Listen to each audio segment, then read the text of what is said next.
जैसे इस पानी को बिना झगड़ा किए सब पी लेते हैं सुबह से शाम तक। कोई लड़ता है कि मेरा पानी बड़ा है, मेरा जल बड़ा है, मेरा वाटर बड़ा है, मेरे पानी से ही गला गीला होगा, तेरे वाटर से नहीं होगा? कोई नहीं लड़ता। क्यों? क्योंकि सबको पता है कि इसके नाम में कुछ नहीं रखा है, इसको पीने से गला गीला होगा। क्योंकि सब जानते हैं कि ये पानी है, इसका स्वरूप जानते हैं, लेकिन परमात्मा को कोई जानता नहीं है, केवल झगड़ा कर रहे हैं उसके नाम पर।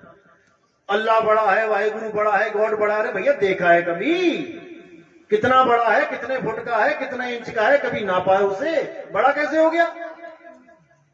केवल नामों की लड़ाई है यहाँ पे, 52 अक्षरों की लड़ाई है।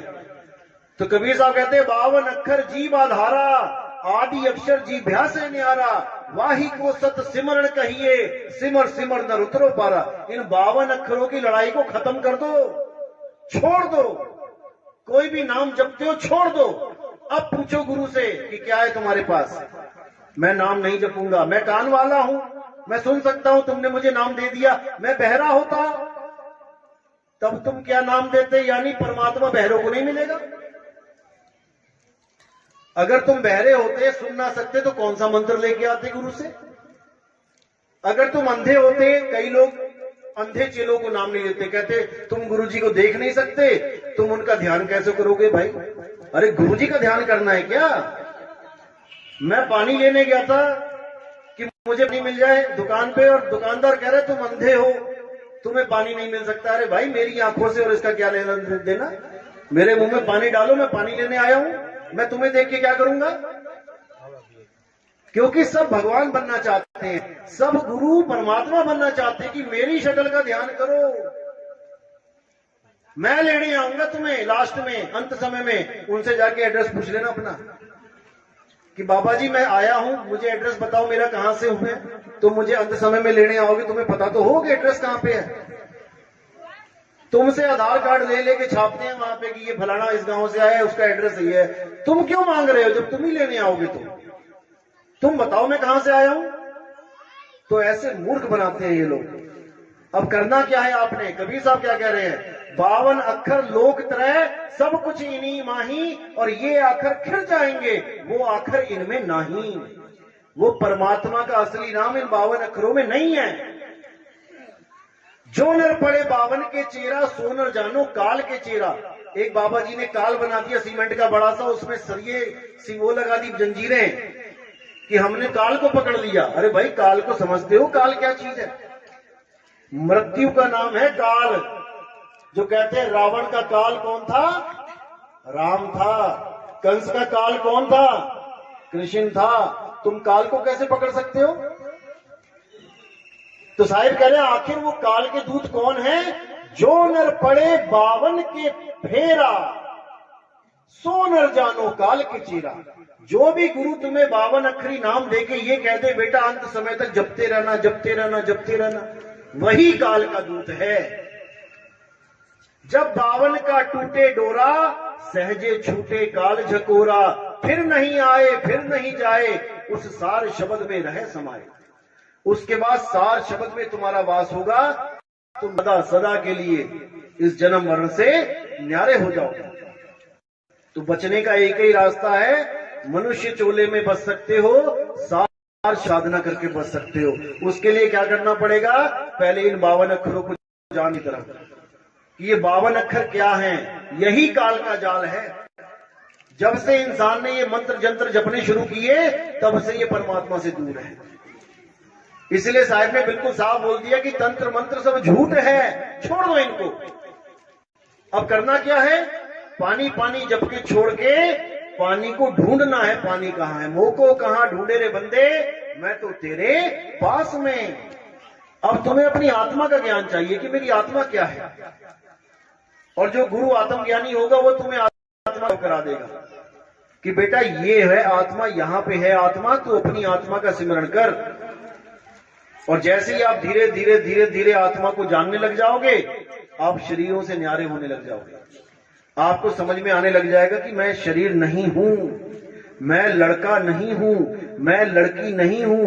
लड़का और लड़की तो केवल मुझे एक शरीर मिला हुआ है इस जन्म में। जैसे अभी आपको कोई कहे तुम हाथी हो क्या, तुम कहोगे पागल है क्या, मैं तो इंसान हूं, हाथी थोड़ी नहीं है। लेकिन जब तुम हाथी थे, 184 में थे, तब तुम अपने आप को हाथी भी समझ रहे थे। जब तुम कुत्ता बन के आए, बिल्ली बन के आए, तुम अपने आप को बिल्ली समझते रहे, तभी तो चूहे खाए तुमने, 900 चूहे। बिल्ली बन के चूहे ही खाओगे, और खाए सबने। ऐसा कोई नहीं कह सकता कि मैंने नहीं खाए, जैसे आज तुम रोटी खाते हो। इंसान को रोटी दी गई है खाने के लिए, बिल्ली को क्या दी गई है, वो क्या रोटियां बनाएगी, चूहे ही खाएगी। तो हमने तुमने चूहे ही खाए बिल्ली बन के। लेकिन उस वक्त मैं ये समझ रहा था, उस वक्त आप समझ रहे थे कि मैं एक बिल्ली हूं। आज आप अपने आप को बिल्ली नहीं कहोगे। क्यों? क्योंकि आपने चोला बदल लिया, बिल्ली का चोला साइड कर दिया, अब आपको मिल गया इंसान का चोला। अब आप समझ रहे हो मैं लड़का हूं, मैं लड़की हूं। ये भी तुम्हारी गलतफहमी है। तुम लड़का और लड़की कितने समय के लिए हो? जितने समय के लिए चूहा बिल्ली हाथी घोड़े थे। जैसे ये चोला निकल गया हाथ से, तुम्हें इस शरीर से बाहर निकाल दिया जाएगा। कहां से निकलोगे इस शरीर से बाहर? इस पंडाल में से निकलने का रास्ता पता है ना सबको। अभी सत्संग खत्म हो तो किधर जाओगे? इधर जाओगे? इधर तो कोई नहीं जाएगा, इधर दीवार है।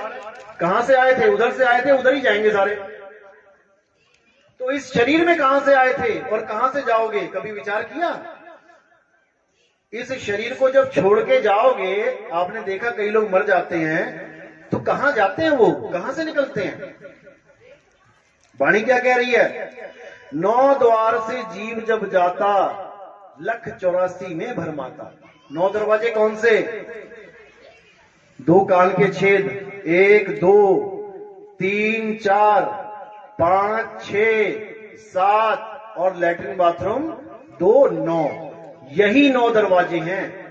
देखना हॉस्पिटलों में जाके, या कोई मरता है, किसी की लैट्रिन निकल जाती है मरते मरते की, किसी का पेशाब निकल जाता है, किसी के मुंह से जीभ निकल आएगी इतनी लंबी सी, किसी के प्राण नाक में से खून निकल आएगा, किसी की आंखें बाहर आ जाएंगी मोटी मोटी सी, किसी के कान में से ब्लड आ जाएगा।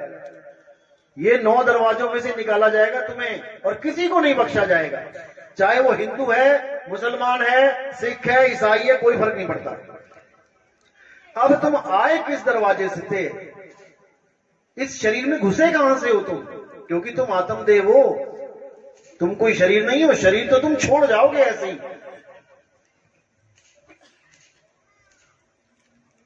कैसे छोड़ जाओगे?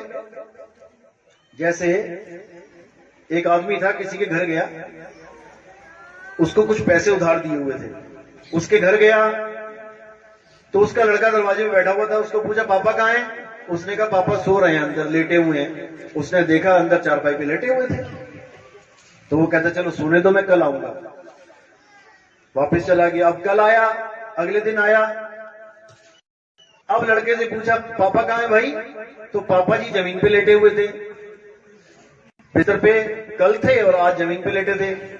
तो उसने बोला पापा कहां है? तो वो बोला पापा तो चले गए, हमें छोड़ के चले गए।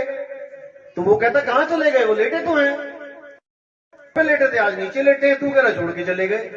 तो वो कहता नहीं पापा चले गए। तो वो कहते पापा चले गए, तो वो लेटा कौन है? यही तो, इसी को तो पापा पापा करता रहा सारी उम्र। तू इसी शरीर को तो पापा पापा मम्मी मम्मी करता रहा, तो चले कहां गए? यही तो है, लेटे हुए हैं। लेकिन उसके पापा सच में चले गए उसको छोड़ के। तो पापा कौन था? क्या उसने अपने पापा को देखा सारी उम्र? उसने कभी जाना ही नहीं पापा कौन था। वो शरीर को पापा समझ के बैठा था सारी उम्र। जैसे आपको कार मिल जाए चलाने के लिए और आप खुद को ना जान के कार को अपना स्वरूप मानने लग जाओ, अपने आप को मारुति कहने लग जाओ, और सामने से कोई अल्टो गाड़ी आई तो उसको अल्टो समझने लग जाओ, यानी ये शरीर ही गाड़ियां हैं। तुम्हें मिल गया आदमी का शरीर, तुम अपने आप को आदमी मान रहे हो, और किसी और को देख के, लड़की के शरीर को देख के तुम कह रहे हो वो लड़की है, मैं लड़का हूं। यानी कि अपने अपने शरीर को सत्य मान के बैठ गए, जबकि ना तो वो लड़की है ना तुम लड़के। तुम भी आत्मदेव, वो भी आत्मदेव। इसी प्रकार पापा जो थे वो आत्मदेव थे, वो चले गए, और लड़के ने कभी पापा को नहीं देखा, सारी उम्र रह लिया उसके साथ। अपने पापा के स्वरूप को ही नहीं जान पाया, वो मेरे पापा कौन थे। शरीर को पापा पापा करता रहा, अंत में शरीर पड़ा हुआ ही नीचे, वो कह रहा पापा चले गए।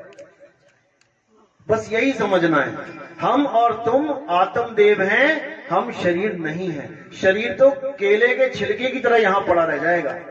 जैसे हम केले का छिलका उखाड़ते हैं और उसको ऐसे फेंक देते हैं डस्टबिन में, तो ऐसे ये शरीर तुम्हारा यहां पड़ा रह जाएगा। अब जो निकल के गया वो कौन है, उसको जानना पड़ेगा। वही हमारा स्वरूप है। मां बेटे का स्वरूप नहीं पता, बेटे को बाप का स्वरूप नहीं पता, बाप को लड़की का स्वरूप नहीं पता, बस अपने अपने शरीरों को देख के सोच रहा है ये मेरा पापा है, ये मेरी मम्मी है, ये मेरा भाई है, ये मेरा चाचा है, जबकि कुछ भी नहीं है। ये केवल मटके हैं पानी, जैसे मिट्टी के मटके होते हैं ना, किसी ने मिट्टी से सुराही बना दी, किसी ने मटका बना दिया, किसी ने कुछ बना दिया, मिट्टी के भांडे हैं। मिट्टी को देख देख के पहचान रहे हैं, ये फलाने की मिट्टी है, फलाने की मिट्टी है, फलाने की, इसका ये नाम है, इसका ये नाम है। शरीरों में उलझे पड़े हैं। अब शरीरों से ऊपर उठना पड़ेगा। शरीरों से ऊपर उठने के लिए क्या करना पड़ेगा, आत्मा को जानना पड़ेगा। तो कबीर साहब ने और बाकी संतों ने आत्मा को ऊपर रखा है हमेशा। देही ज्ञान सब जगत बखाने, विदेही ज्ञान कोई बिरला जाने, ध्यान विदे और नाम विदेहा, दो लख पावे मिटे संदेहा। देही ज्ञान तो सारी दुनिया भाग रही है, पूजा करवा रही है शरीरों की, लेकिन शरीर तो मिथ्या है, शरीर तो नाशवान है। आज दोनों हाथ सही चल रहे हैं, कल को एक हाथ कट गया, क्या करोगे। तुम्हारा कट गया, जिसकी भी पूजा कर रहे हो उसका कट गया, फिर क्या करोगे। तो पूजा किसकी करनी है, आत्मदेव पूजिए, गुरु के पाए सुहा। आत्मा की पूजा करनी है, आत्मा को जानना पड़ेगा। कोई बात नहीं, आत्मा को जाने बिना किसी को परमात्मा मिलने वाला नहीं है। तो इसीलिए साहिब बार बार समझाते हैं कि आत्म ज्ञान बिना नर भटके, कभी मथुरा कभी काशी, और जल में मीन प्यासी, मुझे देखते आवे हांसी। जब तक आत्म ज्ञान नहीं होगा, जब तक आपको वो रास्ता मिलने वाला नहीं है जिसके लिए आपको इंसान चोला मिला है। इंसान चोला 84 के बाद एक बार मिलता है। अगर उसमें आपने नहीं चेता, अगर आपने विचार नहीं किया कि क्या कहां जाऊंगा इस शरीर को छोड़ के, तो आपको इन्हीं 9 दरवाजों में से निकाल दिया जाएगा। इन्हीं 9 दरवाजों से निकलने पे 184 जून में चला जाता है इंसान। अब इससे बचना कैसे है, तो कहना चाहो काल जाल से चीनो शब्द हमारा, और कहें कबीर अमर कर राखूं जो निज होए हमारा। अगर काल जाल से बचना है तो हमारे शब्द को चीन लो, यानी परमात्मा के नाम को चीन लो। परमात्मा का नाम ये नहीं है कि तुम उसको बोल बोल के रट रट के जपो।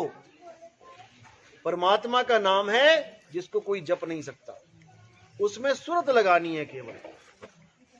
अपनी सूरत को, जैसे चांद को चकोर निहारता है, पूरी रात चकोर पक्षी क्या करता है, चांद को देखता रहता है, देखता रहता है, देखता रहता है, इतना ज्यादा देखता है कि वो पलक भी नहीं झपकता।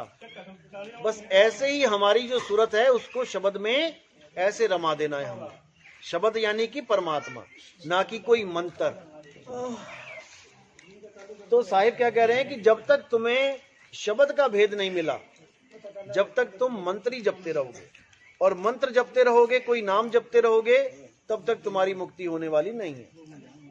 इसलिए साहिब बार बार चेता रहे हैं कि 52 को समझ जाओ। 52 के जंजाल में फंस गया ये संसार, और सिमरन 52 का करे कैसे लागे पार। इसको देखो, किसी को पूछो तुम भगवान की भक्ति करते हो, हाँ मैं नाम जपता हूँ। क्या नाम जपते हो, मैं राम जपता हूँ, मैं कृष्ण जपता हूँ, मैं अल्लाह जपता हूँ, मैं वाहेगुरु जपता हूँ, मैं कबीर कबीर जपता हूँ। ये सारे नाम 52 अक्षर कहलाते हैं। इन्हीं 52 से परे हो जाना है। 52 से परे होगे तब जाके वस्तु का ज्ञान होगा। वस्तु क्या है, आत्मदेवी वस्तु है।